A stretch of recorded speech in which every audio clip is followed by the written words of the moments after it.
Guys, magluto tayo guys ng papisik na manok. Ito po ay hinugasan ko na guys. Dinlinis ko na. Ngayon ay i-marinate ko muna guys ang aking manok. Dito po guys ay may soy sauce ako. Lagyan ko guys ng brown sugar. Lagyan natin ng twist ang ating papisik guys.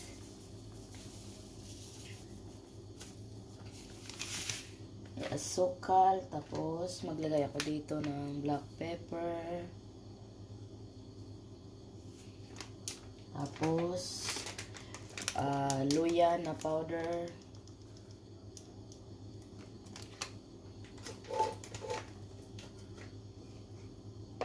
yan, i-mix lang natin guys. Tapos guys, maglagay ako ng chicken cube nga ko guys. Lagyan natin ng twist ang ating guys, ang ating papisik na manok.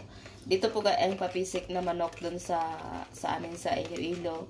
Ang ginaglagay lang nila guys ay sa loob ng tanglad. Tanglad. Tapos i-marinate lang sa asin at saka black pepper guys. Yan lang guys. Ngayon ay ilagyan natin ng twist guys para may lasa ang ating papisik na manok. Yan, ilagay na natin guys.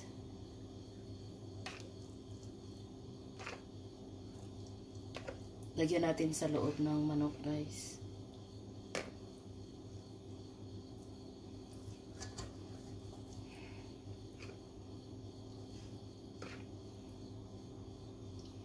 Dapat guys, brown sugar. Wala ko brown sugar guys.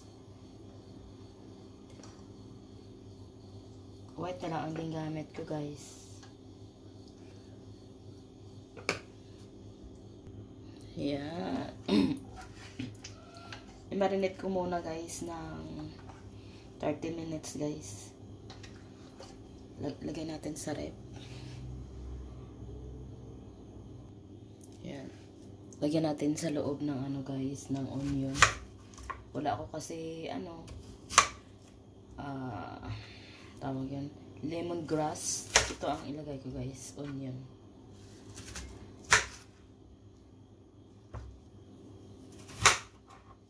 Yan.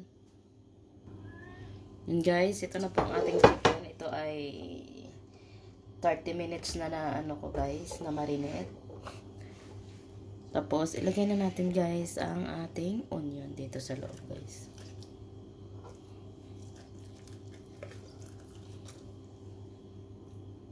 Tapos, isunod natin guys. Ilagay natin sa paupo.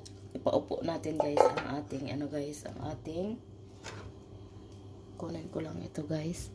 Hindi ko naubos ang onion kasi hindi guys ang ating lata. Yan, ipaupo natin. Para makaupo ang guys, ang manok guys. Yan. Yan. Yeah.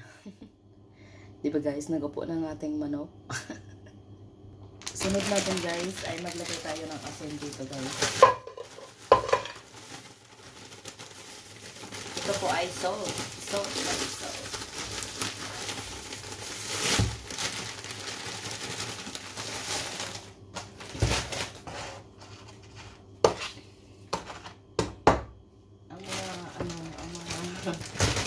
Tawag yun. Ang bilog hindi ko siya guys.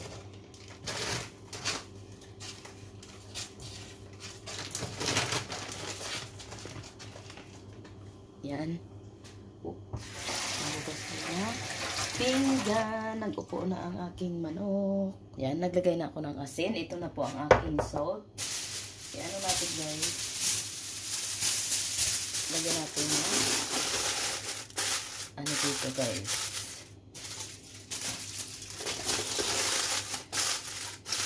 Yan. At ilagay natin ang ating manok na nakaupo. Nakaupo siya guys. Yan. Yan guys, kin-transfer ko lang guys para matakpan ko guys kasi yung isa kong lutuan ay maliit. May naiwan na onion guys, ilagay ko lang dito guys. Yan. Iluto na natin guys. Ito na guys ang pinaupo nating manok sa asin. Yan, pinuknit na ni Aiten kasi gutom na ang aking anak. Gusto na kumakain ng manok. Pinukse niya na. Ay, Aiten. Yan, pinaupo natin yan sa lata ng gatas. Tara guys, magkain na po tayo kasi gutom na si Aiten.